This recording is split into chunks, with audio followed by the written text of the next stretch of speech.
مکڑی اور چھپکلی مارنے کا حکم۔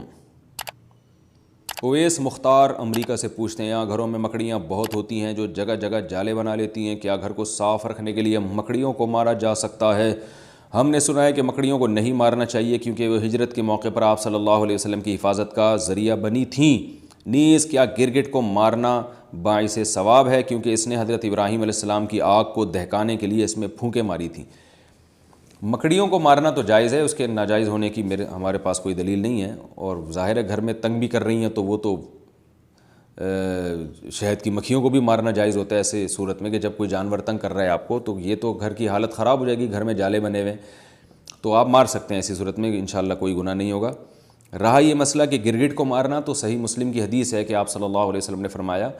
کہ چھپکلی کے بارے میں کہ جب آگ جلائی جا رہی تھی ابراہیم علیہ السلام کی تو چھپکلی اس میں پھونک مار رہی تھی اور اس آگ کو بھڑکانے کی کوشش کر رہی تھی۔ اس حدیث کا مطلب کیا ہے؟ علماء نے لکھا ہے کہ یہ صرف یہ بتانے کے لیے ہے کہ چھپکلی اور اس جنس کے جتنے جانور ہیں جس میں گرگٹ بھی آتا ہے، یہ جو جنس کے جانور ہیں نا، ان میں انسان دشمنی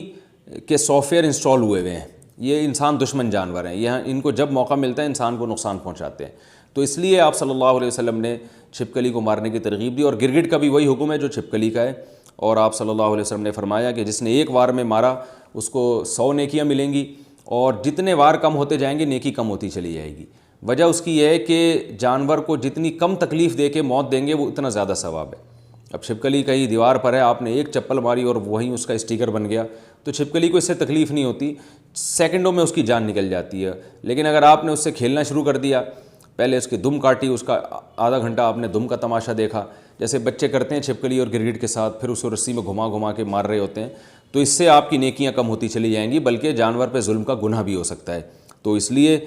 جانور کو مارنا چاہیے، ان جانوروں کو جو انسان کے لیے نقصان دہ ہیں، مگر مارنے کا وہ طریقہ اختیار کیا جائے جس میں جانور کو تکلیف کم سے کم ہو۔